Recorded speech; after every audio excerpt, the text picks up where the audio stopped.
Morgan, and in today's video I'm going to be reviewing A Court of Wings and Ruin by Sarah J. Maas. This is the third book in the Court of Thorns and Roses series, and this is my second time reading it. I am reading the whole series in preparation for Crescent City 3, which is also a book series by Sarah J. Maas that comes out on January 30th. So if you are rereading the books in time for Crescent City 3, or you don't have the time to do that and want to watch these videos, I will be going through everything that I forgot about that was important, new things that I picked up, and just general reminders about the book in preparation. So we will have that knowledge as we read the new book. So to start, I really think that a great friendship of the whole series that is platonic is between Lucien and Feyre. I think their banter is really great, and I also, every time that Lucien talks in this book, it makes me hope that he gets his own, you know, love story, whether it's with Elain or with someone else. I think his character growth is really great from the beginning of acotar to A Court of Wings and Ruin, and I just hope he gets his happy ending. I did see something that Sarah J. Maas was quoted saying that she likes happy endings. Like, she doesn't like when characters end and it's like sad or what have you. So fingers crossed for our boy Lucien. Something that I thought was lame is that when Feyre is thinking of moments, like she sees moments and she's like, wow, this would be a really great painting, and it's like people fighting or whatever. I was like, that's kind of lame. The one that I thought was funny was she was talking about Lucien and Reese, and she called it "Clever Fox Looks Down Armed Wings." And I'm like, Feyre, I think we have other things to do than name paintings in your head. The next thing that I thought was important was about the bone carver looking like Reese and Feyre's kid. I think it's cool that the bone carver can kind of come up as whoever. And I thought that was an interesting choice because it's not really scary, but I guess maybe it could be scary in the sense that if she loses the war to Hybern, then technically maybe she could lose this future. So I just like how when everyone else sees a bone carver, they're like so horrified, and then Feyre just sees this cute little kid and she's like, oh yeah, he kind of looks like me. The next thing is about Elain being like a little emo weirdo during this book. Later we find out that she is a seer and she can kind of see things before they happen. But her whole vibe in this book is just so creepy. And it just, yeah. Not a huge fan of Elain as a whole character. I feel like, I know in the next book they're hoping to expand on her story and we learn things that maybe we didn't have an idea about. But as of now in this series, I feel like Elaine's just like, eh. Like, she could have been doing so much more to help and stuff, and instead she's just kind of being weird. This is a super long book, FYI, so we're gonna be running through a lot of different things, so I don't want to spend too much time on each one because this book is 700 pages, so there is a lot to review. The next one is about Feyre and Lucien when they lose their magic and having to make it through the autumn and winter courts. I love that. Like I said, I love their friendship. I think it's great that he's like still trying to help her, and he like genuinely is sad about her not loving Tamlin, and just them like trying to get to Reese like as safely as possible, and him deciding to go with her I thought was really great. And then when Lucien's brother Eris tries to come with his other brothers and hurt them, and then they have to like run away, and then they're on the ice and Feyre's like trying to keep it frozen while Eris tries to basically drown them. And then Eris takes her by the hair and is like dragging her, and that's when Azriel and Cassian show up. If they turn this into a live action movie, I think that will be an amazing scene because it's just like so powerful in the book. And you're like, yes, Bat Boys. I wrote yes, so hot. So it was really a good part. The next part, kind of going off of that, is everyone saying that there's more to Eris's story. and that he was just trying to keep his mom protected. It will be interesting to see how Eris is expanded upon in future books. Maybe he isn't as bad as we think he is. He's definitely doing things that make him like morally gray, but maybe he has a comeback. Because when Morgan and Eris are talking with Morgan's dad, Eris said that she doesn't know what he's talking about when she's talking about when they like carved her up. So who knows, because maybe Morgan's viewpoint isn't super reliable because she was like so injured. So we will see. My favorite fan theory about Eris is that he is in like a secret relationship with Azriel and they like love each other. It's not super realistic, but the fan art's great. It's like Azriel carrying Eris and them like being in love. So that's my favorite like out there fan theory. The next thing is about the Immortal Queens, the youngest one trying to go in to the cauldron to become immortal, and the cauldron takes her youth and beauty. I think that was a really good thing that happened because they were so superficial, and so she like runs into the cauldron to try to become immortal, and then the cauldron's like, and now you're old and ugly. She deserved that. She definitely deserved that.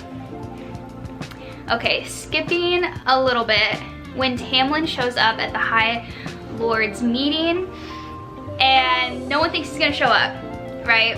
Then he shows up to this meeting, and he's trying to start a bunch of stuff, and he looks at Rhys and he's like, oh yeah, well, do you know like how she sounds when she like does certain things? And Azriel is like, be careful of how you talk about my high lady. Azriel really needs, I need him to have his love story. It's probably gonna be with Elain, right? It's been prepped for it to be with Elain, and maybe the cauldron like chosen correctly because they've hinted at that. But I need Azriel to have a love story. That bonus chapter that Azriel has where he's talking about Elain, chef's kiss. So I am excited to see, because Azriel's like always down to like defend the girls in this, and I really like that. Yeah, because the next thing I wrote was when Eris says that Morgan is dressed, I don't know if I can say this on YouTube, but immodestly. And so Azriel attacks Eris. I love that. Azriel's really like comes to bat for all of the girl characters, so I'm excited to see his love story. And Sarah J. Maas has said that Azriel will end up being like the smuttiest, smuttiest character. So I guess we will see how that expands.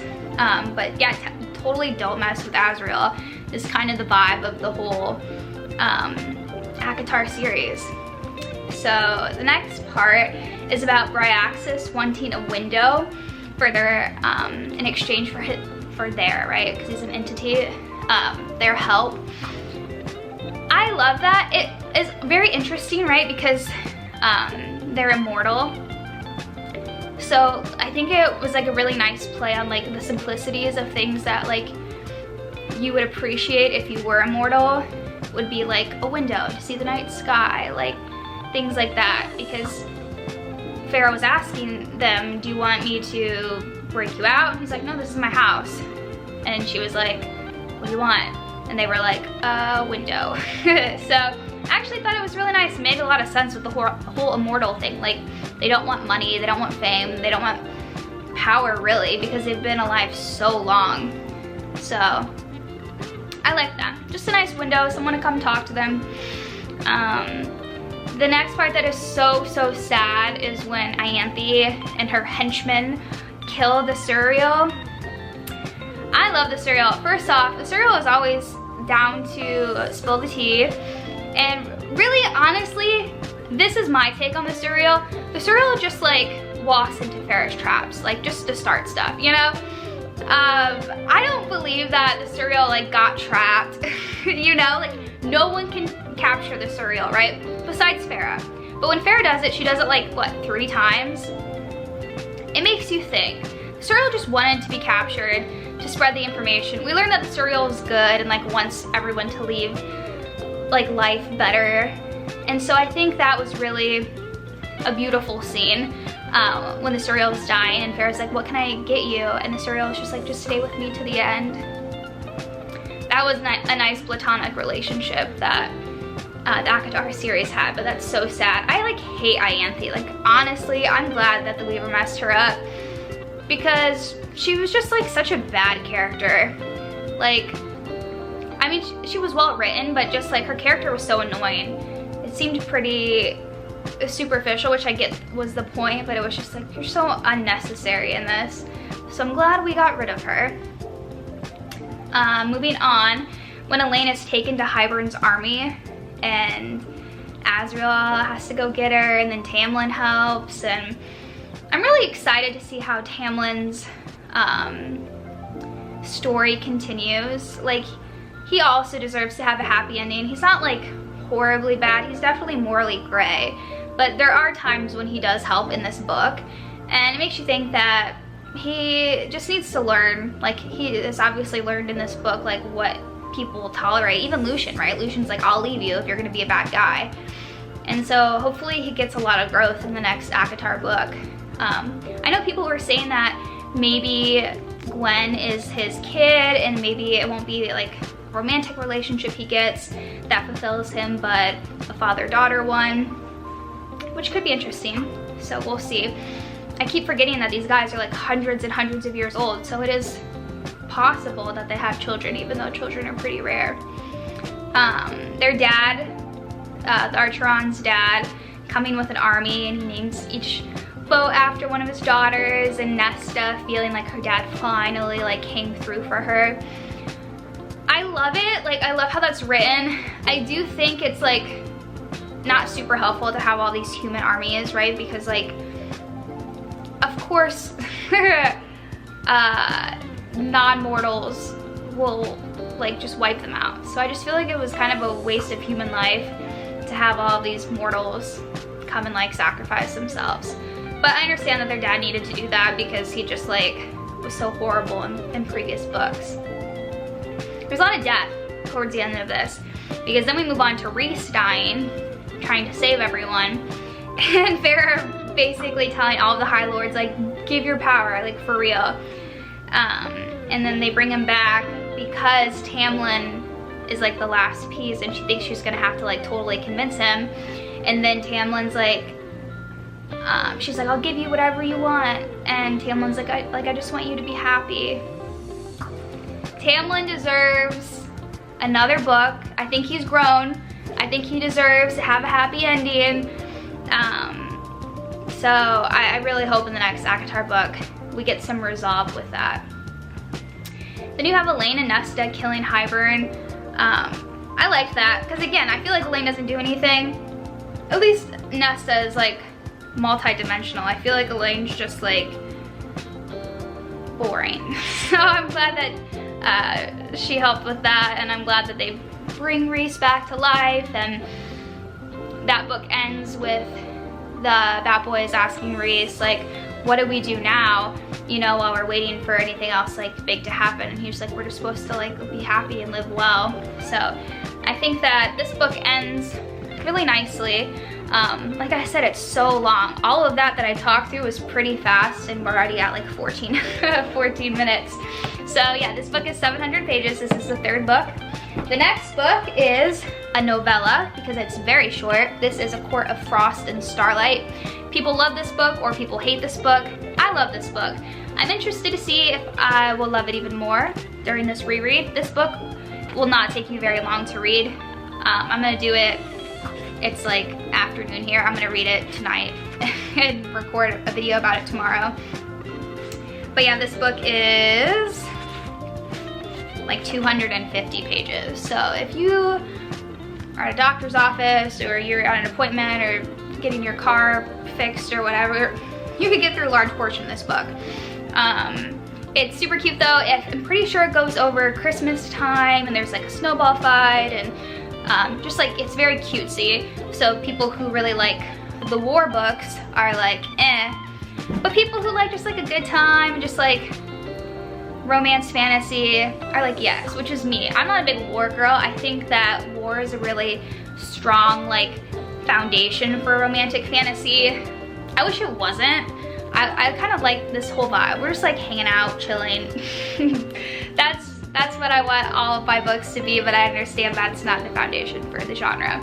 But yeah, so this is the next book in the series. I will be making a review on it tomorrow so I can keep you guys all up to date as we prep for Crescent City 3. As a reminder, for Crescent City 3, Barnes & Noble is doing release parties, so if you are interested in those, all you have to do is call up your local Barnes & Noble to see if they're holding a party, and I think all you need for it is your email address and phone number, and then you have to get in line, I think by 9 p.m., and then they do like games and trivia and fun stuff like that, and then at midnight you will get your book. So make sure that you sign up for that. I have no idea when the last day for sign up is, but the 30th is approaching, so make sure that you get to that. And I will see you guys in the next video. Make sure to like and subscribe.